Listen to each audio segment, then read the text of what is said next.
10-year-old Emani Moss was born on April 23, 2003, in Atlanta, Georgia. She was one of 5 children born to her birth mother, who eventually surrendered parental rights to all of her children. Emani, however, was described as the bright and happy child by her teachers. She was always smiling and was an outstanding friend to all students, including a bully that she tried so hard to befriend every day. Emani was mostly raised by her father Iman, who had sole custody of her, but her grandmother Robin adored her along with her auntie Sharanice. Iman often took her to the Freedom Christian Church. It was there that he met Tiffany Moss, who was a preschool teacher. They quickly got along, and over the next several years, they began a romantic relationship. The couple got married in July 2009 and shared 2 children together. Everything went dandy until it didn't.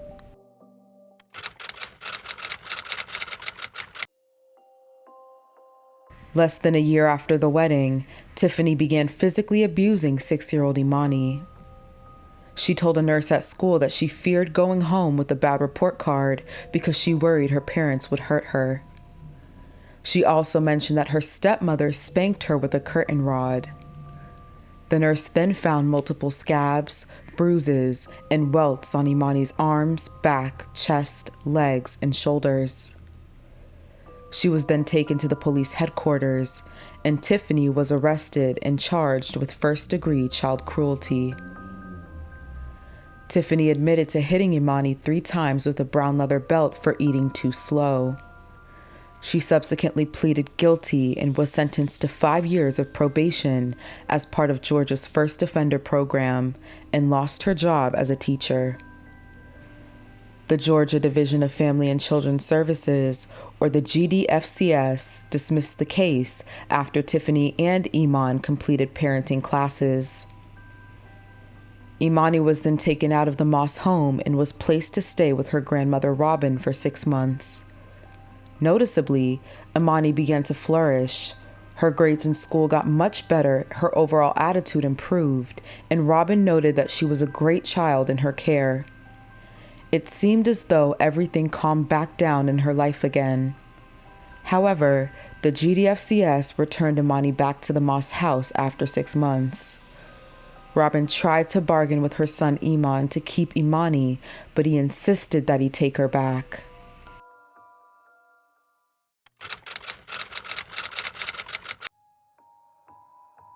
Over the next 2 years, the abuse continued. In July of 2012, it was documented that Emani attempted to run away from home twice. In one of those cases, she went to the apartment office and told the management that she wanted to run away because Tiffany had tied her up with a belt and placed her in a cold shower. The police responded and were told by both Tiffany and Iman that she was not telling the truth. Because there was not enough evidence to charge anyone, Emani was returned to the Moss house. In the other case, Emani ran away and was found sleeping in the bushes of a nearby apartment complex. She was found by a police officer whom she told she ran away because her stepmother was mean to her. Shockingly, the officer reported the case to GDFCS and filed runaway and curfew violation charges against Emani to ensure she would see a juvenile court judge. From 2011 to the summer of 2013, the Moss family moved around Georgia, sometimes living with family. Emani's father Iman worked long hours and did not see her often, except only on weekends. When they began living on their own, Emani rarely saw extended family members. That was until Mother's Day came around.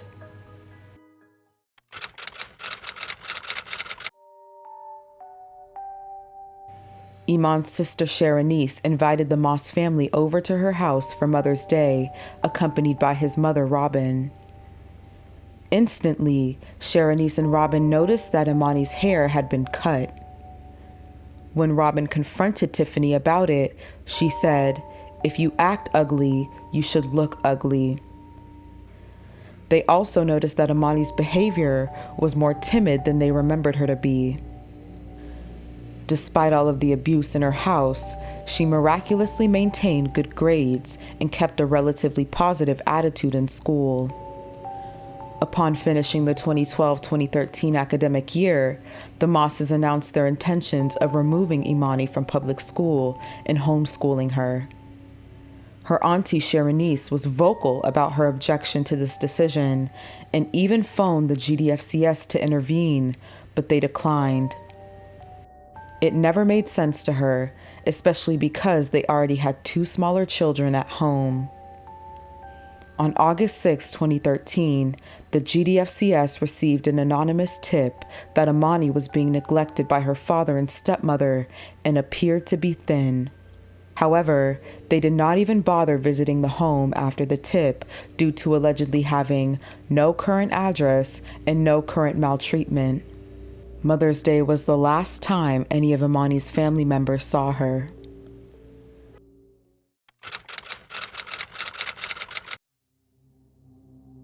The Moss family moved to an apartment in Lawrenceville, Georgia. Now that Emani was withdrawn from school and extended family could not see her, she vanished from the face of the earth. Eman worked 2 jobs, which made him even more absent from the home. He would leave for his first job in the early morning, briefly return in the late afternoon, and leave again for his second job around 6 p.m., and finally return around 10:30 to 11 p.m. It left Emani and her siblings mostly under Tiffany's care, or lack thereof. Though there were no records indicating that Tiffany's biological children suffered from abuse, it did not stop her from continuing to abuse Emani. Sometime after summer 2013, Tiffany began to starve Emani. She was always a lean child, but she noticeably got thinner and thinner. It is assumed that it lasted several weeks, and during this time she was confined to her bedroom. The new neighbors only saw the younger 2 children and had no idea that they had an older sister. She eventually became too weak to move and could not leave her bed, urinate, or defecate. Tiffany fed and took care of her biological children, but denied Emani food. On several occasions, she sent Eman pictures of meals that she had prepared for her children, and in another instance, she texted him to bring home cookie dough so she could bake. Emani would have had to smell the baked cookies as she laid in her room on the brink of starvation.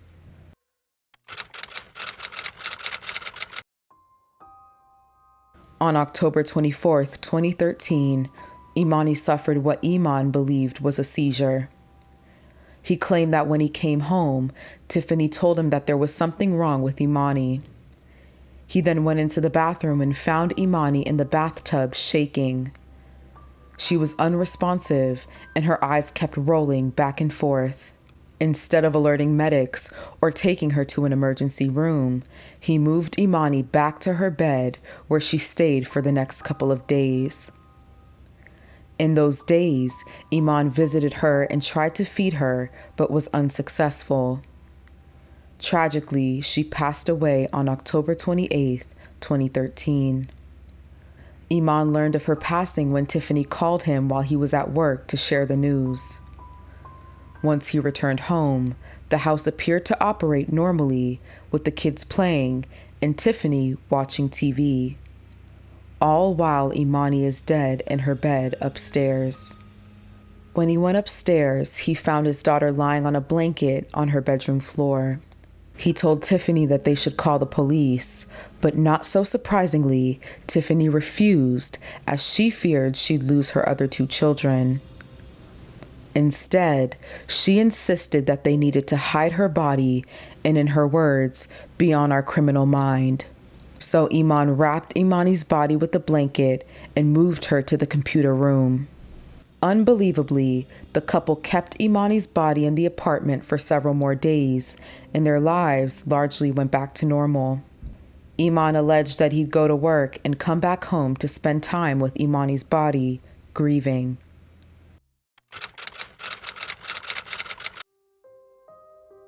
Since the couple agreed to cover up Emani's death, Tiffany went to Anna Linens and bought new sheets and a new coverall after the fact, as the one on her bed already were still covered with excrement and urine. Tiffany suggested that they bury her and report her as a runaway, and so they did. Emani's father, Eman, went to Walmart to purchase a galvanized trash can, trash bags, charcoal, and lighter fluid. On Halloween, Tiffany and Eman decided to put her body in a trash can and burn it.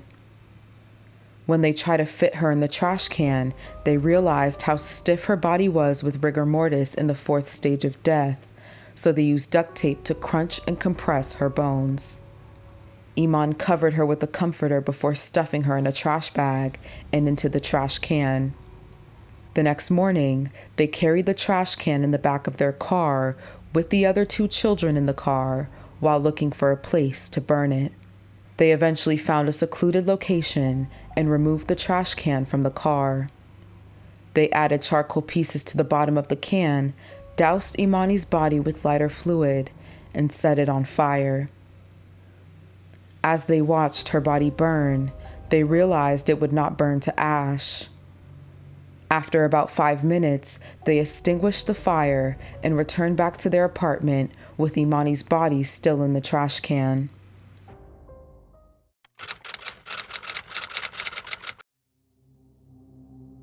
The day after the arson attempt, Eman came to work with Emani's body still in the back of his car. While at work, he confessed to a friend about the crime, and they urged him to report it to the police. After finally thinking about it, he called the police after he came back from working both jobs around 4 a.m. He made the call stating that he was suicidal and told Tiffany about his call to the police. Immediately, Tiffany took the trash can with Emani's remains in a grassy area near the apartment and fled with her children in the family vehicle. When the police arrived, Eman told them that Emani drank chemicals and died. He claimed that he panicked and put her body in a trash can and attempted to cremate the body. The police found Emani's body and were not buying his story, which instantly placed him and Tiffany as suspects. Eman was arrested immediately, and Tiffany dropped her kids off at her grandmother's and eventually turned herself in. Soon enough, Eman confessed that he lied about reporting Emani as a runaway and trying to burn her body.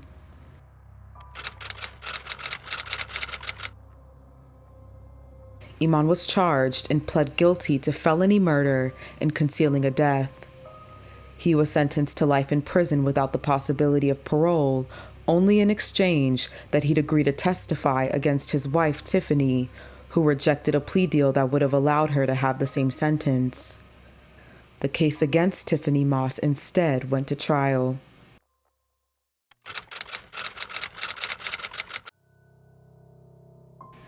Tiffany was appointed lawyers for her case, but decided to instead represent herself, going against the suggestions from the judge. Instead of representation, she had defense attorneys serve as standby attorneys that answered any legal questions for her. Consequently, she did not provide an opening statement, nor did she cross-examine any witnesses or give a closing argument. She was facing 1 count of malice murder, 2 counts of felony murder, 2 counts of cruelty to children, and 1 count of concealing a death, 6 counts in total. And she strongly believed God would help her through. On the other end, the defense provided 18 witnesses, including Emani's aunt Sharonice, her grandmother Robin, and a 4th grade teacher. They also had her father Eman testify along with the medical examiner. What was the most jarring of all information brought to light during the trial was Emani's malnourishment. When they found Emani, she was only 32 pounds, with the medical examiner stating that she was more or less skin and bones. The medical examiner added that, based on her weight and the loss of muscle mass, and the fact that her organs were so small compared to normal charts, I was able to conclude from that she had died from starvation. The manner of death is homicide. She also described how painful the process of dying from starvation would have been for her. Viewers' discretion is advised. The first thing that would happen in the early stages is that Emani would experience hunger pains. She would probably feel hungry. She would be asking for food, looking for food, craving food. Following that, the next step would be apathy, fatigue, not being able to do her usual activities. From there, she would become more and more listless, eventually lethargic and sluggish, and experiencing mental status changes. She wouldn't feel like moving around much and wouldn't have much energy. There would be extreme weight loss that would be visible. And then finally, death. When they showed Emani's autopsy photos to the jury, the weight loss was visibly apparent, and several jurors had to turn away with one crying. Tiffany Moss did not look up once. Eman testified that Emani would eat a lot when he saw her on the weekends when he was in charge of the children. The district attorney in the case vouched for the court to not give Tiffany a life sentence, regardless of parole, nor should she ever be released because she would never change. They said, "She's shown you too much of her capacity for cruelty. There will always be that dark side waiting to come out." On May 1st, 36-year-old Tiffany Moss was sentenced to death by lethal injection. She was the first person to be sentenced to death in the state of Georgia in over 5 years. The judge scheduled her execution for some time between June 7th to June 14th, 2019, though this date continues to change due to appeals. The DA said of the death sentence, "There's no joy when a jury imposes a death sentence, but it was one of the worst cases I've ever seen. The first time you look at it, it makes you sick. The last time you look at it, it makes you sick."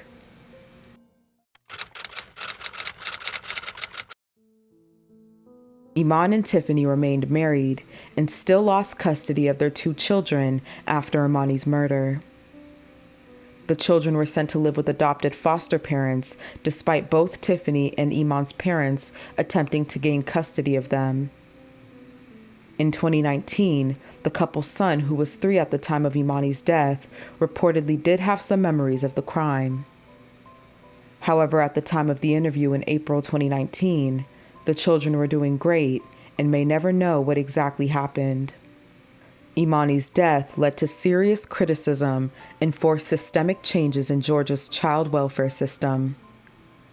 After her death, a few employees at GDFCS were all terminated and others disciplined. It also led to changes of how they conduct investigations and reports of abuse. The Child Welfare Reform Council was arranged, with them releasing a report in January 2015 on ways to improve Georgia's child welfare system. In 2018, Emani's grandmother Robin filed a lawsuit against the GDFCS, arguing that they were aware of the deteriorating conditions and abuse in the Moss family and could have acted earlier. However, there has been no follow-up on the results of this suit since. Eman is currently incarcerated at the Smith State Prison in Glenville, Georgia. Tiffany is currently incarcerated at Arundel State Prison and is Georgia's only female death row inmate.